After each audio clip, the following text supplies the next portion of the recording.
Who's that kanji? It's one. So today we're going to look at the kanji for one. So the readings for it are hito.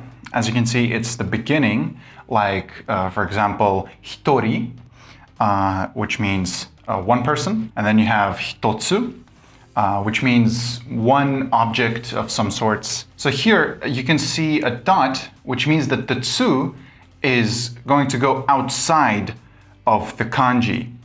So hito will be the kanji itself, and then tsu will be beyond the kanji. And then the onyomi are itsu or ichi. It just has one meaning, which is one, so that's very easy to remember. I don't think I need to explain how this is supposed to represent a one. It's very obvious. And I'm not even going to show you the stroke order for this one. I will just remind you from episode 1 that when you have lines that go at 90-degree angles, horizontal lines go from left to right and vertical lines go from top to bottom. So just figure this one out on your own. Now let's look at the example words, which today we have quite a few of. So first we just have ichi, which means one. This is just simple counting, like ich, ni, san, 1, 2, 3. So this just means one, very simple. Then you have ichinichi, which is one day. But here's something interesting. We have another one that's written in the same way with the kanji, but this one is read as tsuitachi. This one actually means first date. So you will have to figure out which one it is depending on context. That'll be very easy. The difference is in the reading and the meaning. So when you have ichinichi, it means one day, and when you have tsuitachi, it means first date. So here you will notice that it's read as tsuitachi, and there is not a single reading that starts with tsu, right? For the kanji one. Now here's something tricky about kanji. It's that sometimes you will have words that use certain kanji, but the actual reading doesn't match up with the readings that the kanji has. So this one is read as tsuitachi, but it's just like a set word, and these kanji don't actually have any of these readings. We will later look at a word like otona, which means adult. There's another kanji that we still don't know.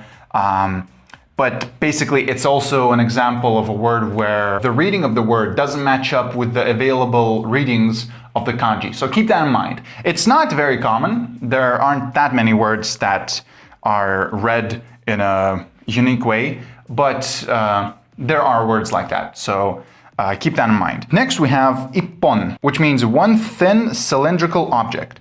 If you remember, when we went over the kanji for hon, which means origin, one of the meanings for it was like a counter for long cylindrical objects.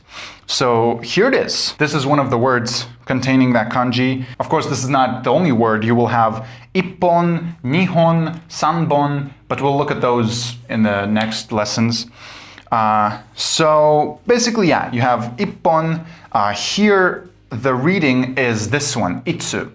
But you will notice that here we have a small tsu, and this is a big tsu. So sometimes you will see onyomi, which have a tsu at the end, but when they're actually in a word, they might have a small tsu instead. I don't think it's too big of a problem. It's the same kana, just a smaller one, because it would be weird to pronounce it as itsupon, right? So you have ippon.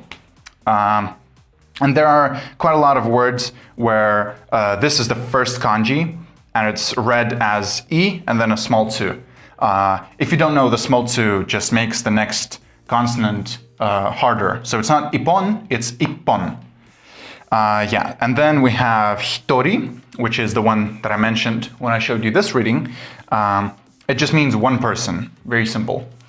And then we have hitotsu, which I mentioned from this one. So here's what I meant. You have a kanji, but then the kana goes outside of it.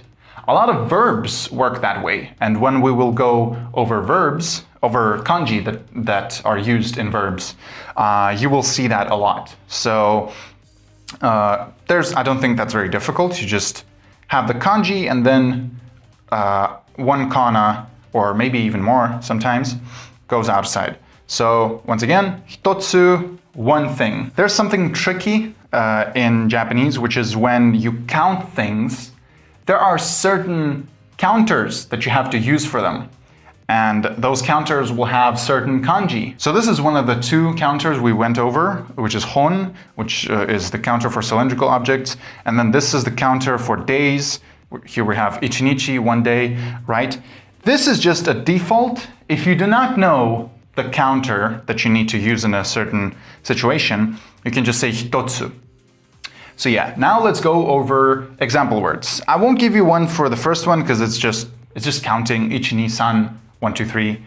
Now next one, ichinichi. Nihon ni ichinichi kan imashita. I was in Japan for one day. Then you have tsuitachi. Tsuitachi ni Nihon e ikimasu. I'm going to Japan on the first date of some month. So just on the first. I'll go to Japan on the first. Ippon no banana ga arimasu, which means I have one banana. So when you have a counter word and you want to use this with a noun, you put no after the counter. So ippon no banana, nihon no banana. One banana, two bananas. For hitori, we could have a sentence like Asoko ni Nihonjin ga hitori imasu. There is one Japanese person over there. And then I won't give you an example for hitotsu because it's like a default counter for when you do not know what counter to use.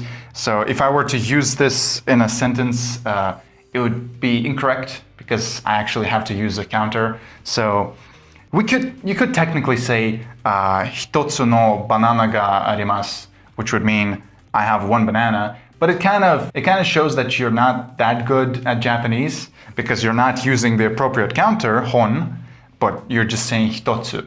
So just keep in mind that this one is just a default counter. Do you know this kanji?